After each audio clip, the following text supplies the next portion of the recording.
Let's start off with this.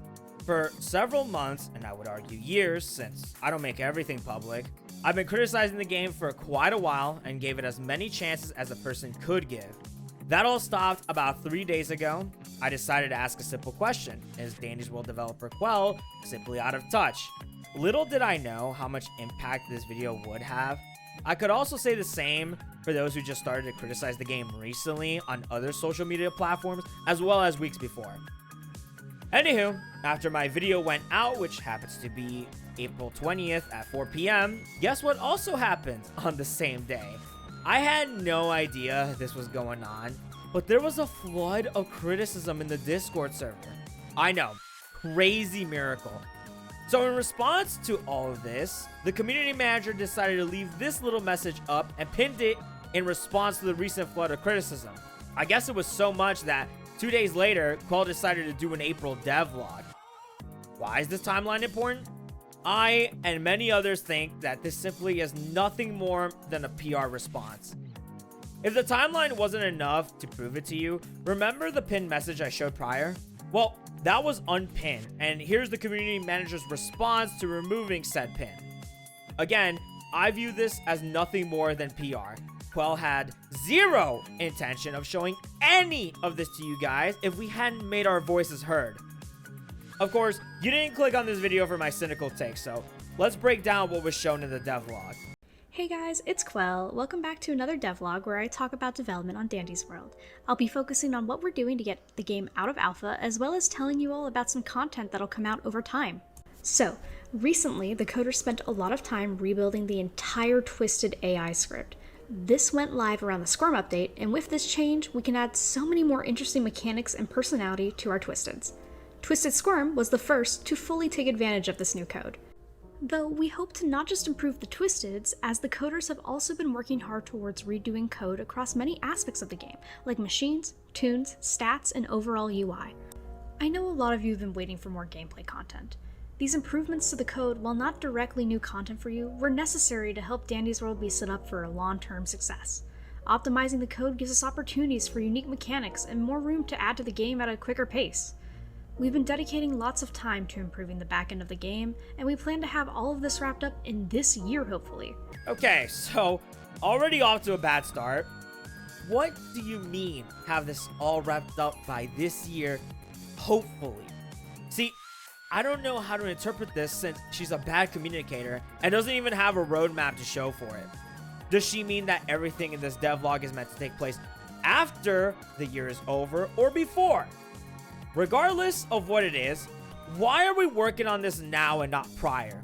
Why on earth did you work on so many events that ate up you and the players' time? Last year, we had 2 events, Christmas and Easter.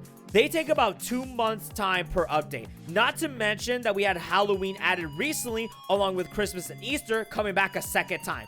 That is 10 months that could have gone to the rebuilding of the game's code, just gone to waste. That's not even counting the filler updates in between. Why was this not worked on after hiring new devs post Rock's incident?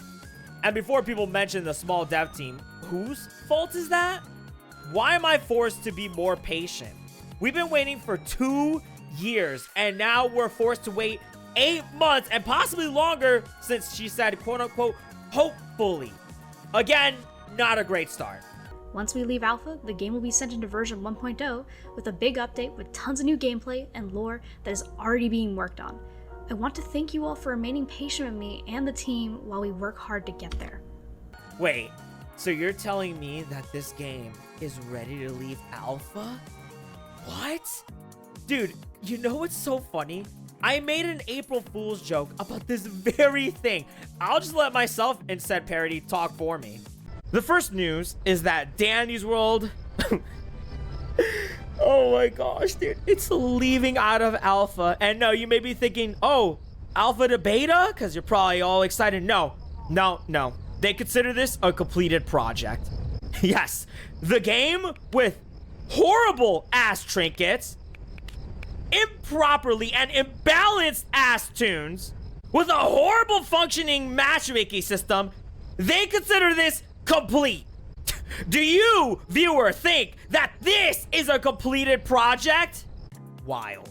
Absolutely wild that after the recode, it's going to be considered a completed project. Maybe into beta. You know, I'm not so cynical enough to have believed this, but back then, people would say that the quote-unquote alpha in the title, well, was just that, a title. She genuinely views this as a completed project, and they were proven right. Okay, let's continue on with the meat and bones of this devlog. But one of the first things this unlocks is something I'm super excited about. Tune of the Week. This is a week where we dedicate update time to one existing tune, so we can go back through the cast, revisit their mechanics, and give every tune in Twisted a chance to really shine with the new bones of the game. I'd love to share details about the first planned tune of the week, Sprout. During this mini-event, Sprout is planned to receive a new in-game lore video, some general polish, and some Twisted AI behavior tweaks.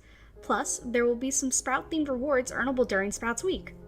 So the first thing that is advertised to us is this Tune of the Week ordeal. So within these Tunes of the Week, we get a new game lore video, and listen, I'm glad that some of the funding is being used for this aspect instead of the noise pollution that Danny's will pumps out for the holidays. However, I'm a huge proponent in looking towards the past to see the future. Thus far, the game's lore has been a big nothing burger. We legit know next to nothing about the I-Core operation, how the entirety of Garden View fell, where are Arthur and Delilah, why Delilah did what she did. All those animations and lore tidbits that exist in the game currently have been executed poorly, and I'm not going to have high hopes for this, but I'll remain neutral for now. As for the second part, I don't understand what she means by general polish. Does that mean reworks, animation updates, lore updates, all of the above, or what exactly are you talking about here? As for the third thing she mentioned, the AI behavior tweaks, what she shows down the line is so damn lame. You'll see in a bit on what I'm talking about. Finally, the last thing that is talked about, which is realistically the first thing that is flashed on your screen, skins! That's right! More golden skins! I really love that they had no plans on changing these bomb-ass RNG quests. What's that in the corner? Is that an exclusive skin? Bro, this game is flat out predatory. Now we're abusing the FOMO to a weekly thing. 50 Robux? There are a total of 39 playable tunes in the game. I'm gonna be generous and presume it only covers non-event tunes since they already have golden skins. That makes 27 tunes that are all going to have exclusive skins, totaling up to 1,350 Robux, which is rounded to about $16.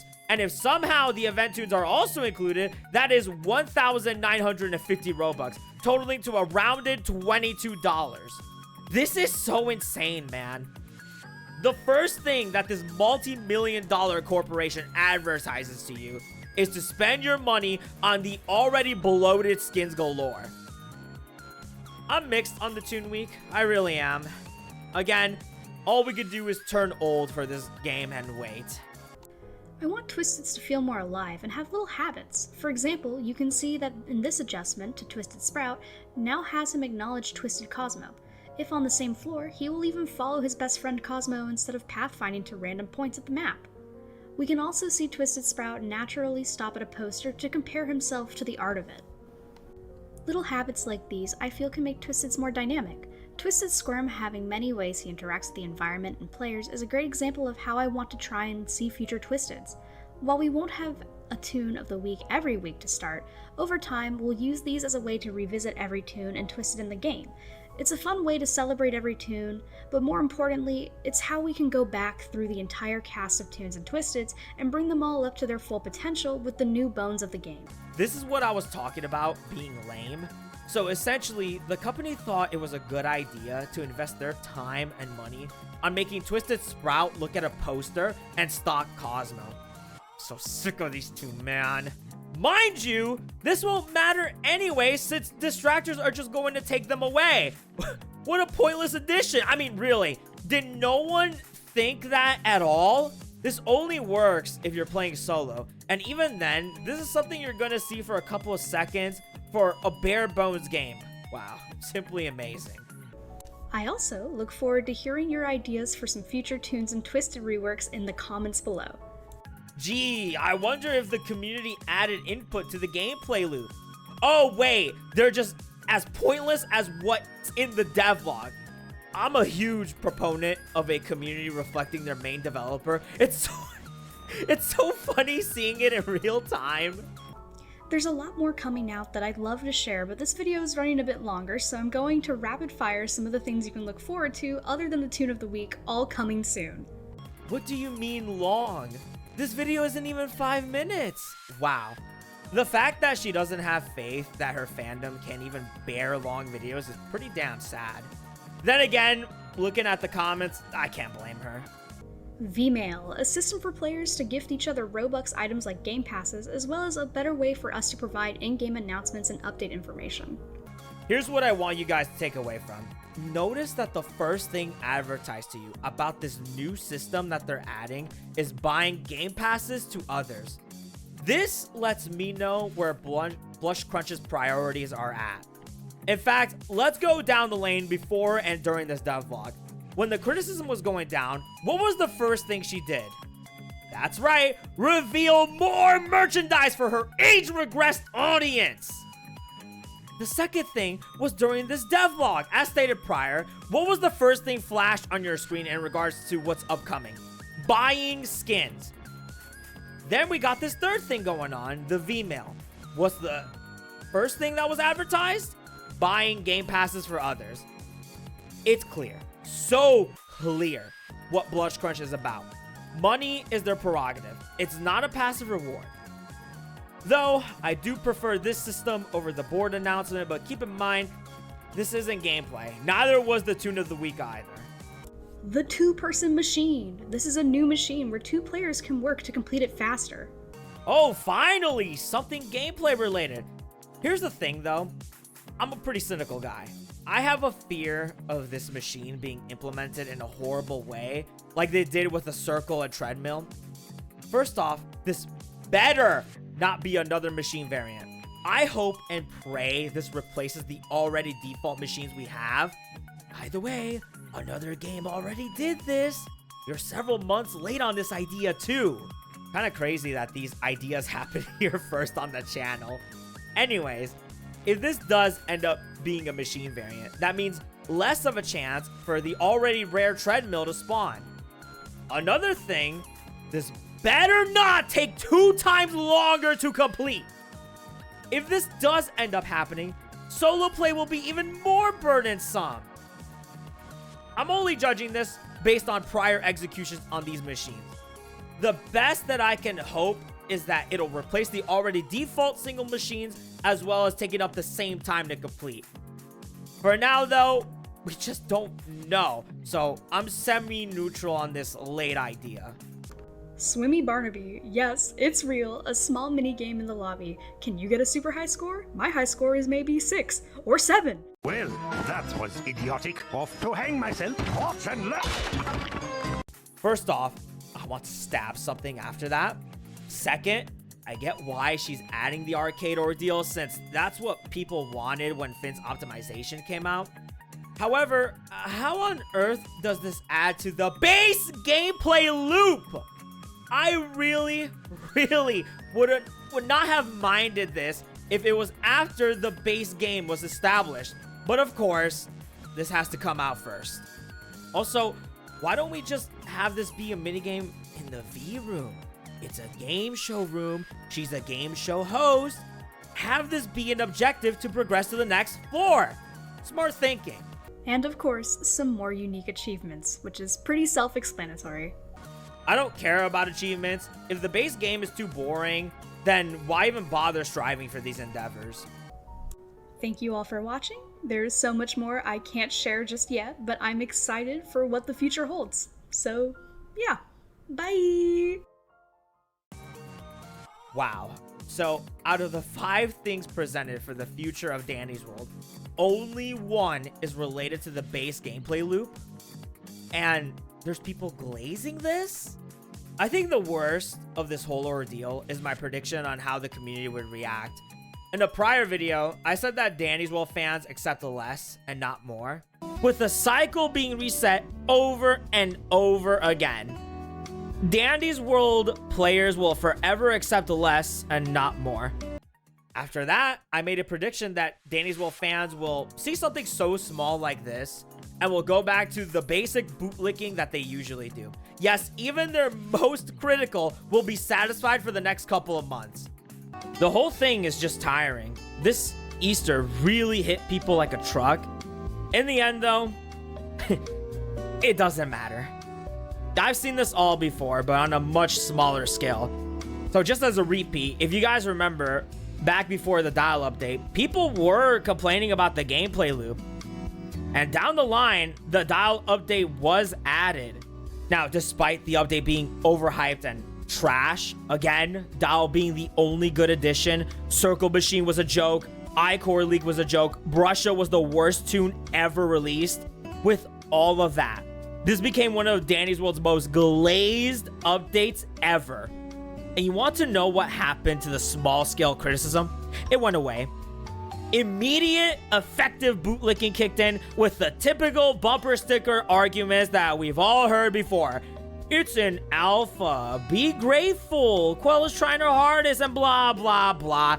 I can almost guarantee you that if she were to add another update like this one that we got back in August, Sidetrack, 8 months ago, almost hitting a year, for gameplay updates, back on track, all this criticism would go away for the next couple of months, with the cycle being reset over and over again. I genuinely was expecting this prediction to hit months later, not a couple of days later. Beyond embarrassing. Anyways, that's what I think of it. I hope people could see past the inflated hype and realize this is not it. Continue to push. It seems they are responsive to it. Just keep it at a respectable level. And that's it. With that, I'm going to be calling it here. Goodbye. Goodbye.